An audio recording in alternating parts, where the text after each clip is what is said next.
को डिसाइड करते कैसे? यहाँ पर कितने लोगों ने सीए फर्स्ट अटेम्प्ट में किया है या कर सकते हैं? हाथ उठाएं। कितने लोग 2 या ज्यादा अटेम्प्ट में करेंगे? मैंने आईआईटी का एग्जाम दिया था 2 बार, लेकिन मेरा फर्स्ट अटेम्प्ट में मेरा भी नहीं हुआ।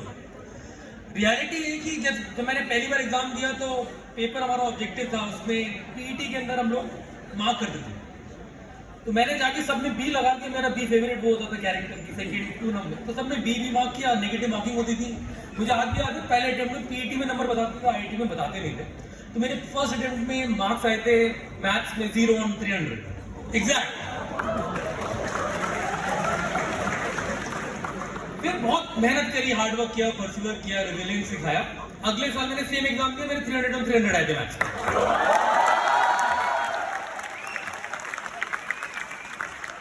तो सीए आपका एग्जाम है ना, similar to my journey. Startup journey easy नहीं होती, आप फेल करते हो, आप उसमें हार्डवर्क करते हो, रेजिलियंस सिखाते हो, परसिवरेंस सिखाते हो। तो सीए काइंड ऑफ वही एग्जाम है कि इतनी बार आप अटेम्प्ट करते हो, इतनी मेहनत करते हो और उसके बाद वो निकलता है। इस साल का परसेंटेज है 13% लोग सीए बने, कभी 8 होता था ये। तो रियलिटी है कि थोड़ा इजी एग्जाम, तो I am proud of all of you. जो भी आप लोग सीए करते हो, आसान एग्जाम नहीं है, पर नेचुरली आपको फेलियर्स लेना आता है, नेचुरली आपको हार्डवर्क, रेजिलियंस सिखाना आता है। और स्टार्टअप बनाने के लिए सबसे कोर्स के लिए होता है। अगर आप फेलियर्स हैंडल करना नहीं जानोगे, हार्डवर्क नहीं दोगे, तो आप कहीं नहीं पहुंच सकते। तो जितने भी लोग सीए बनते हैं, मेरे को लगता है वो नेचुरली बॉर्न एंटरप्रेन्योर्स होते हैं। जो लोग बहुत फटाफट कर लेते हैं फर्स्ट अटेम्प्ट में क्लियर, वो टिपिकली गुड एम्प्लॉयज बन जाते हैं, वो बिग 4 में चले जाते हैं।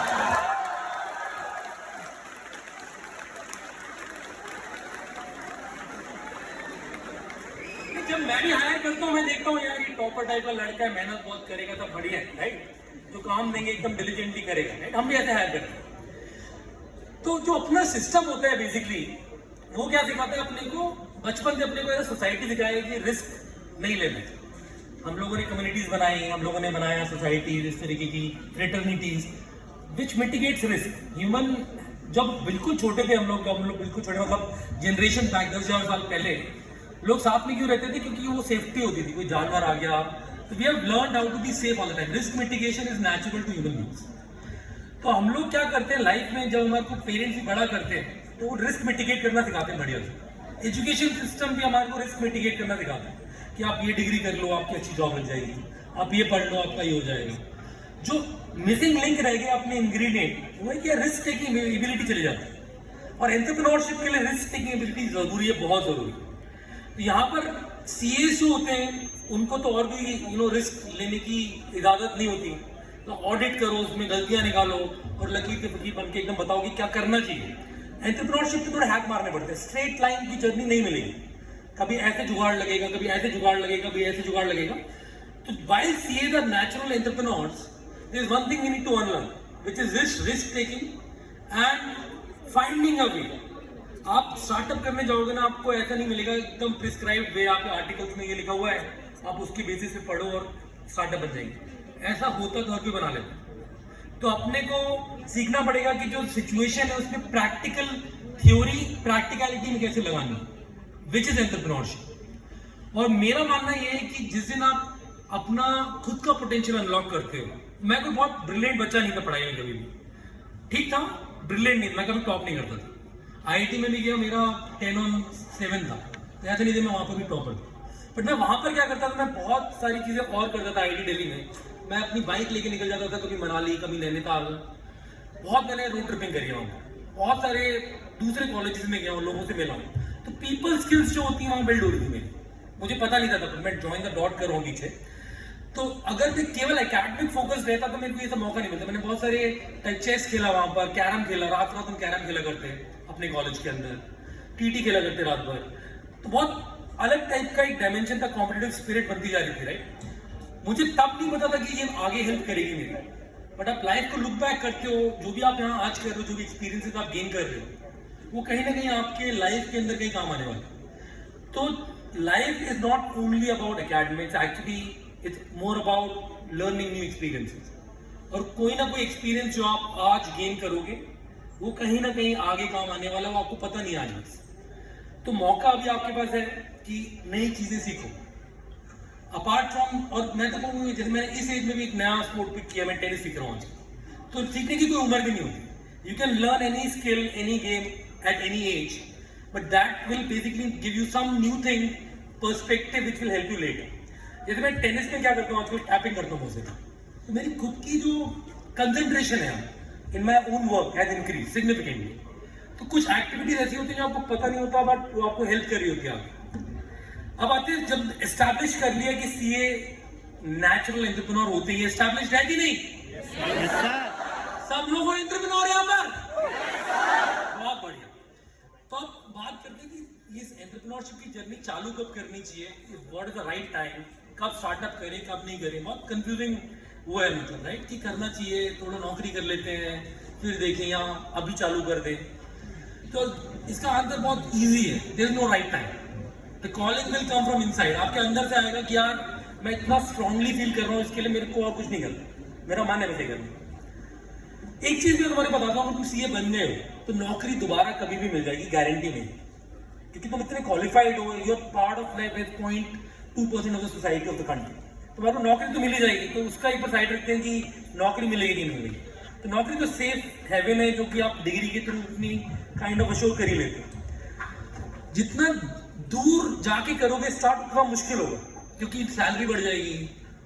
चलो एक सिंपल सा सवाल पूछता हूँ, जो बिग 4 में जाते हैं वो 10 साल बाद कितना कमा रहे होते हैं, क्या लगता है? 50 लाख, 1 करोड़. वो एंटरप्रेन्योर होता है फिर. तो आप ऐसे सोचो कि आपने बोला कि मेरे को ना 50 लाख करोड़ ये रेंज मिल रही है, which is the right range. 10 साल बाद most of the good CA are in that range. अब मैं ऐसे सीएस को भी जानता हूं जिन्होंने है ना कुकीज बेच रहे हैं.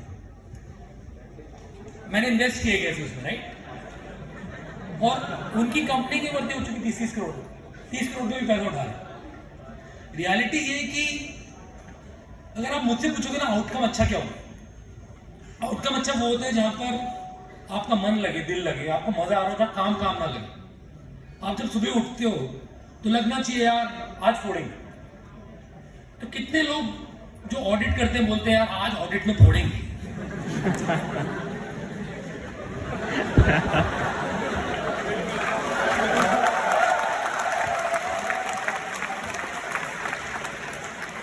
आप सब में काबिलियत है, वो पैशन है, उसको अनलॉक करना है, और शायद मैं आज उसका जरिया बन सकता हूँ, इसलिए मैं यहाँ आया हूँ. रियलिटी के अंदर अपने अराउंड जो आप चीजें महसूस करते हो, जो भी आप चीजें करते हो, चाहे आप जॉब में हो चाहे स्टूडेंट हो, आप हमेशा आपको लगता है यार ये ऐसा होता तो कितना अच्छा होता, यार ये ठीक नहीं है. जैसे पहले हम लोग लाइन में खड़े होकर रेलवे टिकट लेते थे, तो लगता था यार क्या है लाइन में खड़ा होना पड़ता है इतने. मैंने खुद में इतनी बार लिए रेलवे टिकट लाइन में खड़े होकर. पहले हम टैक्सी बुलाते थे, रुक के आज भाई रुक जाए, देख के निकल लेता.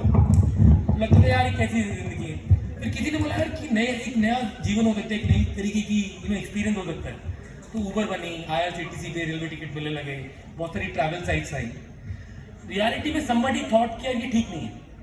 somebody challenged the status quo कि यार ये जो करंट है ये सब ऑप्टिमल है और इसको मैं बदलना चाहता हूँ. जिस दिन आप ये चीजें बोलते हो ना कि यार ये ठीक नहीं है या वो ठीक नहीं है, तो एक्चुअली आप आइडियाज बता रहे हो, उनको महसूस करना चालू करो, क्योंकि आपके रोजमर्रा की जिंदगी में वो मिलेगा.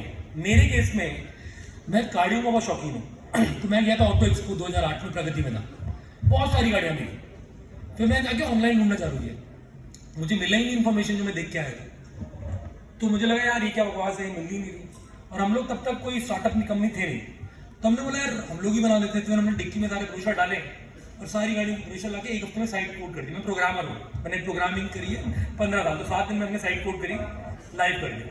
तो मैंने महसूस करी एक वाइट स्पेस कि ये एग्जिस्ट नहीं करता, तो मैंने इसलिए अपनी साइट बना दी. अब मेरे जैसे बहुत सारे लोग थे जो ढूंढ रहे थे इन्फॉर्मेशन, तो वो लोग आने लग गए मेरी साइट पे. और धीरे धीरे 2011 तक we were the top visited site of the country.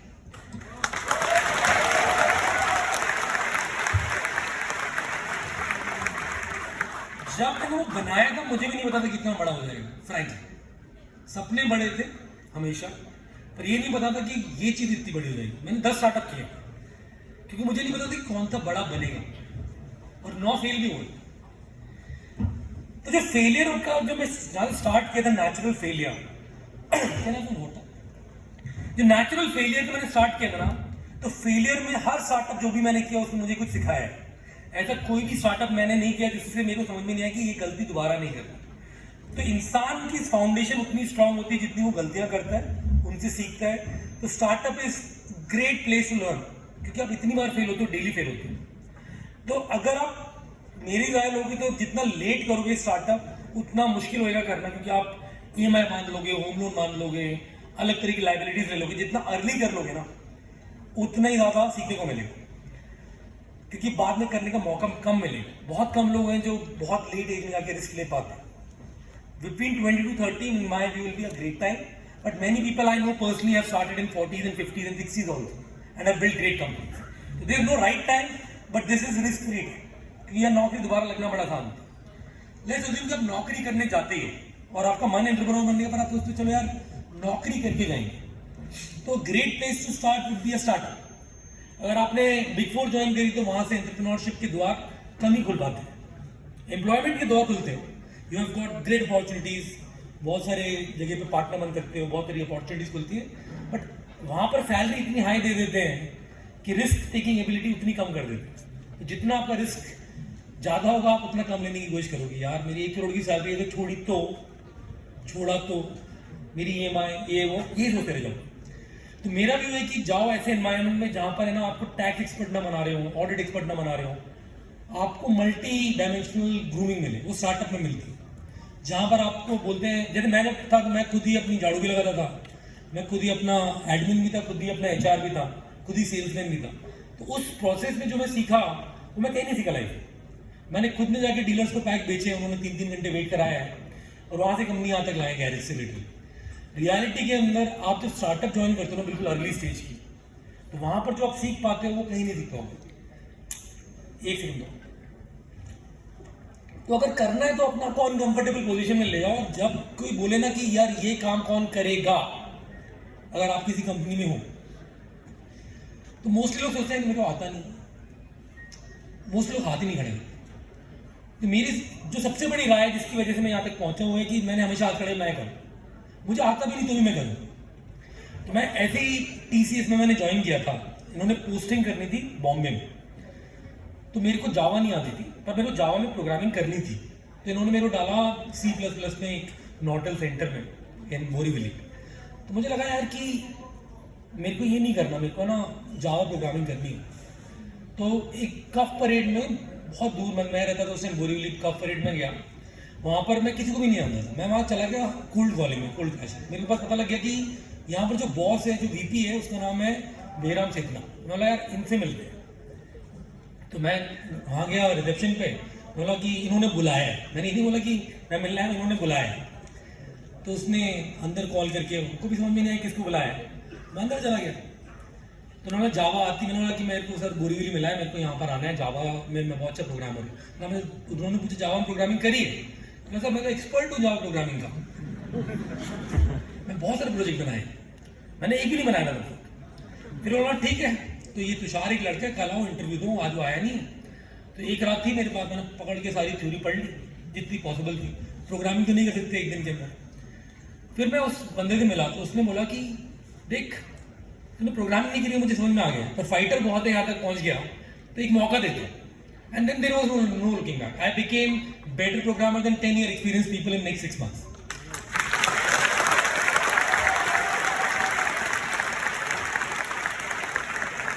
किस्मत जो है ना ऐसे चल के किसी के पास नहीं आएगी, आपको उसके लिए आगे बढ़ाना पड़ेगा हाथ, तो ही आपके हाथ लगेगी। हम लोग कई बार सोचते हैं यार ये ठीक नहीं है, मेरे साथ ये नहीं हुआ, मेरे भाई जब खुद नहीं करोगे तो किसी और से एक्सपेक्ट क्यों कर रहे हो? अपने लिए काम करना सीखो। तो biggest advice I can give you, seek out opportunities. अगर कोई बोले रूम में कि ये कौन कर सकता है और आपको नहीं आता, तो हाथ खड़ा करो, मैं करूँगा, क्योंकि इन द प्रोसेस आप सीखोगे, इन द प्रोसेस आपकी रिस्क टेकिंग एबिलिटी बढ़ती है, इन द प्रोसेस आपका एक्सपोजर बढ़ता है। तो स्टार्टअप जब का मतलब ही होता है यार नई चीजें करते हैं रोज, हमें भी नहीं पता होता क्या चलेगा। लोगों को लगता है कि यार इसने $1.2 billion की कंपनी बना ली, बड़ा स्पेशल हो। लिटरली मैं बिल्कुल आपकी जगह स्टूडेंट रहा हूँ, literally, and I am not kidding you. मेरे को भी नहीं पता था क्या करना है, मुझे भी नहीं पता था यार ये जीवन के अंदर आगे क्या होगा, आईआईटी पहुंच गया, खुश थे भाई, जैसे तुम सीए बन जाओगे खुश हो गया, सीए बन गया, हो जाएगा आपका। क्योंकि पापा ने बताया था कि यार आईआईटी पहुंच जाते तो आपकी लाइफ आसान होती है, यही बन के आपने सीए किया कि आप सीए बन जाते तो लाइफ आसान होती है। सब अपनी लाइफ में रिस्क मिटिगेट कर रहे हैं, करते रहेंगे, पर किसी ने ये नहीं बताया कि यार आपके पोटेंशियल जो था ना उसका अनलॉकिंग का तरीका क्या है। रियलिटी है कि आप एक्चुअली क्रीम ऑफ इंडिया हो, चाहे आप आईआईटी जाते हो, चाहे आप सीए बनते हो, ये क्रीम सोसाइटी मानता हूँ मैं, जिसका टैलेंट, इंटेलेक्ट, ब्रेन पावर बहुत हाई है, जो कि अनफॉर्चुनेटली मोस्टली अनयूटिलाइज रह जाती है। तो मेरा मानना ही है कि एक बार मौका जरूर देना अपने आप को, अपना पोटेंशियल डिस्कवर करने के लिए, और आप कर सकते हो, ये मेरा विश्वास है। करोगे ना? awesome। यहाँ से एस्टैब्लिश हुए 2 पॉइंट, एक है कि अपने पे भरोसा, बिलीव कि मैं कुछ कर सकता हूँ।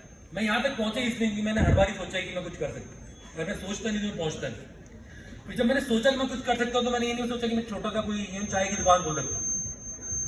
मैंने सोचा यार कुछ $1 बिलियन की कंपनी बना सकता हूँ। तो अगर सपने बड़े लोगे तभी तो पूरे होंगे बड़े सपने। अगर छोटे बिग 4 के सपने देखोगे तो बिग 4 में नौकरी कर लोगे यार, हो जाएगा मतलब इवेंचुअली तुम्हारा फ्रेंच। पर सपने बड़े देखते हैं ना यार। अब तुम बोल रहे हो 10 साल बाद वो 50 लाख करोड़ कमाता है, हाउ अबाउट कि 2 साल में तुम 2 करोड़ बना रहे हो साल के, is that a better outcome और नॉट? और यहाँ पर इतने सारे लोग शार्क टैंक में आते हैं, एकदम बच्चे लिटरली 20-21 साल के, और इतने सारे लोगों को तुम्हें पर्सनली मिल जाएगा जो 5 करोड़ 10 करोड़ कमा रहे साल में, is that a better outcome और not? Secondly they are also pursuing their purpose. तो मैं एजुकेशन सिस्टम को हटाने के लिए नहीं बोल रहा कभी भी, कि मेरा पर्सनल बिलीफ है कि education gives you a lot of competence and confidence. It also hedges your risk. कि कल को मान लो स्टार्टअप नहीं चला तो मेरा फॉल बैक हमेशा होगा, रियलिटी है।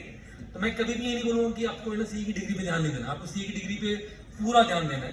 अगर आप वो बन जाते हैं तो आपके पास एक इंश्योरेंस पॉलिसी है मान, तो उसका हमेशा ख्याल रखना। मैं भी आईआईटी गया था, ऐसा नहीं है कि मैंने नौकरी करी 6 साल, ऐसा नहीं कि मैंने नौकरी नहीं की, मैंने कुछ सीखा, उसको अप्लाई किया। मैंने कोडिंग सीखी तो मैंने उसको अप्लाई किया। आप प्रोफेशनल करियर में भी जाते हो, जो सीखते हो उसको अप्लाई कर पाते हो आगे। सेकंड थिंग पकड़ता हूँ, राइट टाइम है कि नहीं है। इंडिया में इससे बेहतर कोई टाइम नहीं है। इंडिया की है ना डिकेड नहीं, सेंचुरी है मेरे लिए। इंडिया का फर्स्ट $1 ट्रिलियन इकोनॉमी बना था एग्जैक्टली 65 ईयर्स आफ्टर इंडिपेंडेंस। 65 साल लगे थे फर्स्ट $1 ट्रिलियन इकोनॉमी बनने में। सेकेंड ट्रिलियन बना 12 साल में, थर्ड ट्रिलियन बना 7 साल में, और अभी हम 3.5-3.7 ट्रिलियन डॉलर इकोनॉमी, चौथा ट्रिलियन बनने वाला है डिस्पाइट कोविड 5 साल में। That is what country.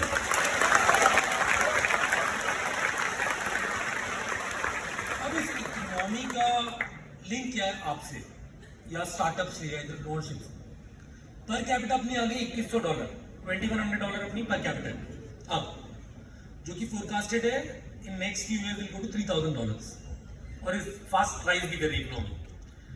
तो होता क्या है कि इंसान को रहने खाने के लिए मिनिमम $1800 चाहिए होते, तो उसके बाद अभी डिस्पोजेबल इनकम कितनी बची? $300। सब सीईओ तो मेरे से बेटर भाई पैदा कर सकते हैं। अब ये जब इनकम 3000 पहुंच जाती है तो कितनी डिस्पोजेबल इनकम हो जाती है? तो 4 गुना इनकम बढ़ती है डिस्पोजेबल। जब आपकी डिस्पोजेबल इनकम 4 गुना बढ़ती है तो आप क्या करते हो? आप बाइक खरीदते हो, आप कार खरीदते हो, आप चिप्स खाते हो, आप कोई भी म्यूचुअल फंड में डालते हो, हर तरह की चीजें होती है। पूरी इकोनॉमी में ट्रिपल इफेक्ट आता है। ये वो टाइम है, आप लकी हो इस टाइम में बॉर्न हुए, इंडिया में इस टाइम पास आउट हो रहे हैं जहाँ पर इतनी बड़ी अपॉर्चुनिटी आपके सामने खड़ी है। ये जो चिप्स बेचेंगे वो भी बहुत कमाएंगे, डायरेक्ट टू कंज्यूमर। जो टेक में कुछ करेंगे, इतने सारे इन्फ्लुएंसर बनने वाले हैं, जो फाइनेंशियल इन्फ्लुएंसर बनने वाले हैं। आप देखोगे यूट्यूब पे चैनल है, बहुत सारे इंस्टाग्राम पे चैनल है, उनकी निजी इनकम 10 से 15 करोड़ में जानता हूँ पर्सनली ऐसे लोगों को, इन्फ्लुएंसर बनके। 50 करोड़ वालों को भी जानता हूँ, कुछ यहाँ बैठे भी हैं। रियलिटी के अंदर आपके पास इमेंस पोटेंशियल, और इंडिया का राइट टाइम है क्योंकि कंज्यूमर के पैसा आ रहा है। इससे बेहतर कोई समय नहीं स्टार्टअप करने का। आज करोगे 4-5 साल में स्केल कर जाएगी, पर ये मत उम्मीद करना कि कम से आज चालू किया जल्दी रिजल्ट चाहिए, इम्पेशेंट मत होना। सीए में 5 साल लगाए, कुछ लोगों ने और भी ज्यादा लगाए। मेहनत करिए, टाइम लगता है अच्छी चीजें बनने में। मेरे को भी कंपनी चलाते हो गए 15 साल, और इस 15 साल की जर्नी में एक चीज जो कॉमन रही है, मैंने हर बार अपने एनुअल मिशन बड़े लिए। जब हम 20 करोड़ का रेवेन्यू करते थे तो मैंने बोला कि हम लोग बनाते हैं मिशन 100 करोड़ का रेवेन्यू करेंगे 5 साल। उस साल नहीं हुआ फ्रैंकली, बट उसके अगले साल 1.5 साल में हो गया। रियलिटी के अंदर जब अपने आप को चैलेंज करता, अगर मैं लॉजिकली अपना टारगेट बनाता तो मैं 20 का लेता 40, 45। जब 100 बनाया तो मैंने उस साल किया था 80।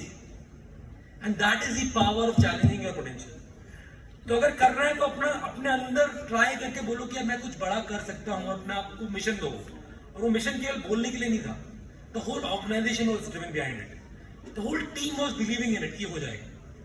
वो बिलीव कहां से पैदा होता है? वो फाउंडर से पैदा होता है कि अगर मैं बिलीव करूंगा तो आगे देता हूं। तो सबसे पहले जो कहानी चालू होगी वो आपसे चालू होगी, आपके अंदर के कॉन्फिडेंस से चालू होगी। तो सबसे पहले मेरी राय है कि अपने जो मिशन है वो चेंज करो लाइफ में। जितने भी लोग यहाँ बैठ के बोलते हैं मेरे को बिग 4 में नौकरी लग जाए तो मजा आ जाएगा, वो मिशन चेंज करते हैं आज। बदलेंगे अमेजिंग। तो इंडिया का टाइम है, आप में पोटेंशियल है, आप ये यहाँ तक एस्टैब्लिश हो चुके हैं कि हम सीए नेचुरल एंटरप्रेन्योर है, हार्ड वर्किंग, परसिवरेंस, रेजिलियंस जो चाहिए होता है वो है। सेकंड एस्टैब्लिश हो चुका है कि इंडिया का टाइम मतलब आपका टाइम है, मतलब आप इसी कंट्री में लकीली बॉर्न हो। तीसरा होता है कि क्या आपको स्टेप्स होते हैं हम स्टार्टअप बनाने के, थोड़ा उस पर 5-10 मिनट बात करेंगे, फिर आई ओपन टू Q&A ताकि आप लोगों से क्वेश्चन ले पाऊँ मैं और रियल आंसर्स दे पाऊँ जो आपके दिमाग में हो।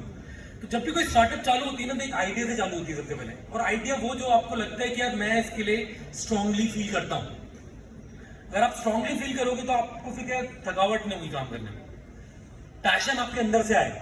तो ऐसा आइडिया पकड़ना जिसके लिए आपको लगे यार ये करने में मुझे मजा आता है। अब आता है यार ये आइडिया तो आ गया पर मैं तो कोडर नहीं हूँ, या मेरे को ये स्किल नहीं आती, मेरे को वो स्किल नहीं आती, तो फाउंडिंग टीम बनानी पड़ती है। लकीली अपन लोग इतने अच्छे एजुकेशन सिस्टम में पले बड़े हैं, तो कोई ना कोई भाई बंधु होता है जो IIT के होते हैं, MNIT के होते हैं, 10वीं के तो साथ में होते हैं हम लोग। तो आपको बस उसको पकड़ना है, आजा भाई अपना आइडिया सुनाना, उसको इक्वली एक्साइट करना है, कुछ बड़ा करते हैं। स्टार्टअप का तो दौर है। पहले मेरे जमाने में क्या होता था, जब 2008 में साथ में मैं कर रहा था, तो अगर स्टार्टअप करे तो पेरेंट्स को बोलना पड़ता था नौकरी नहीं है बच्चे के पास। अब वो प्राउडली बोलते हैं स्टार्टअप कर रहा है मेरा बेटा, राइट? तो द जोन हैज चेंज्ड।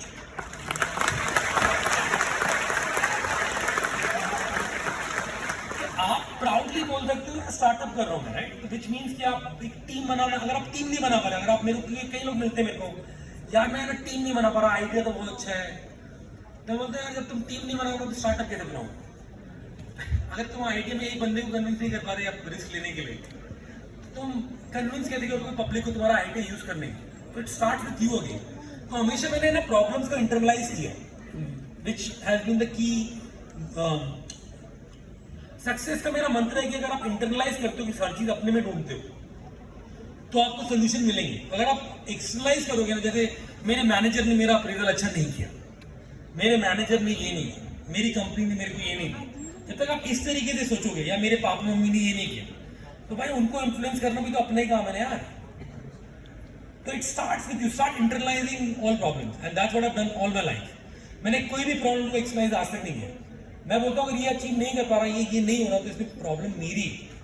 अब उसको इन्फ्लुएंस कैसे करना है या उसका डिसीजन मेरे फेवर में कैसे लाना है, वो मुझे खुद ही करना होगा।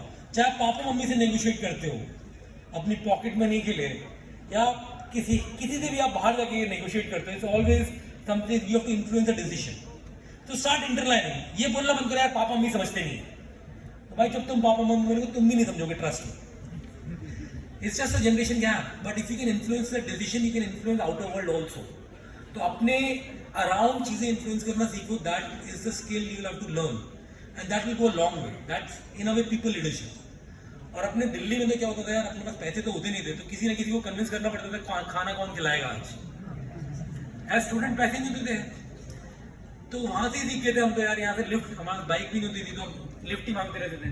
तो दिल्ली में बहुत मूवी देख के रात को लौटे थे, इतनी बार लिफ्ट लिए, तो वहाँ पर रिजेक्शन भी बहुत मिलता था, बहुत लोग नहीं खिलाते थे खाना, या लोग बहुत लोग लिफ्ट नहीं देते।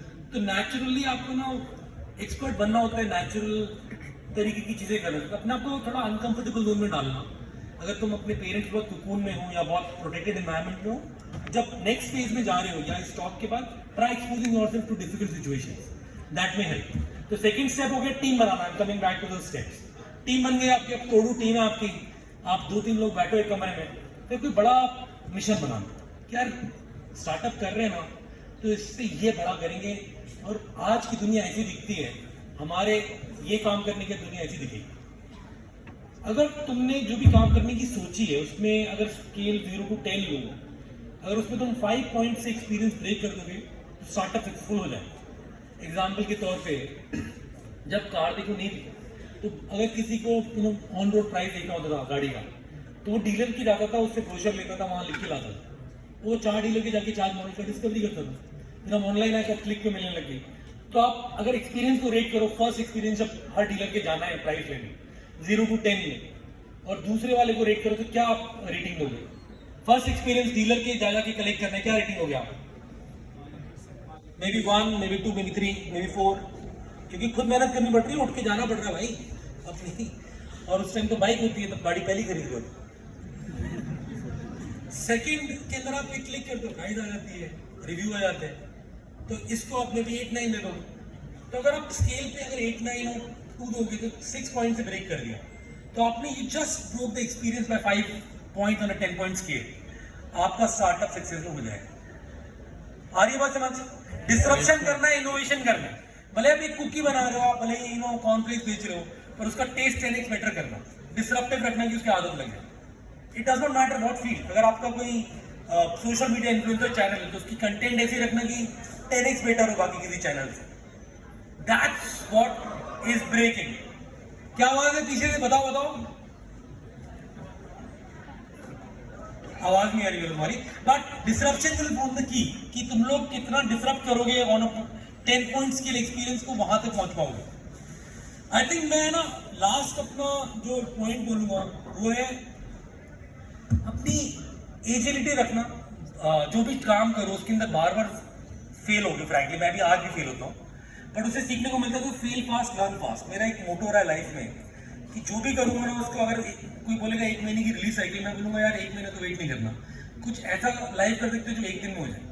आज भी हम लोग कार देखो में डेली रिलीज करते हैं और हर रोज नई लर्निंग होती है। आई गॉट 365 लर्निंग अपॉर्चुनिटीज है यार। मेरा कॉम्पिटिशन टिपिकली 1 महीने में एक रिलीज करता है। तो मैं हमेशा अपनी टीम को ये समझाता हूँ कि तुम लोग के 365 मौके सीखने के, 365 days in a year, you learn 365 days. तो be agile, fail fast, learn fast, and with that guys be an entrepreneur.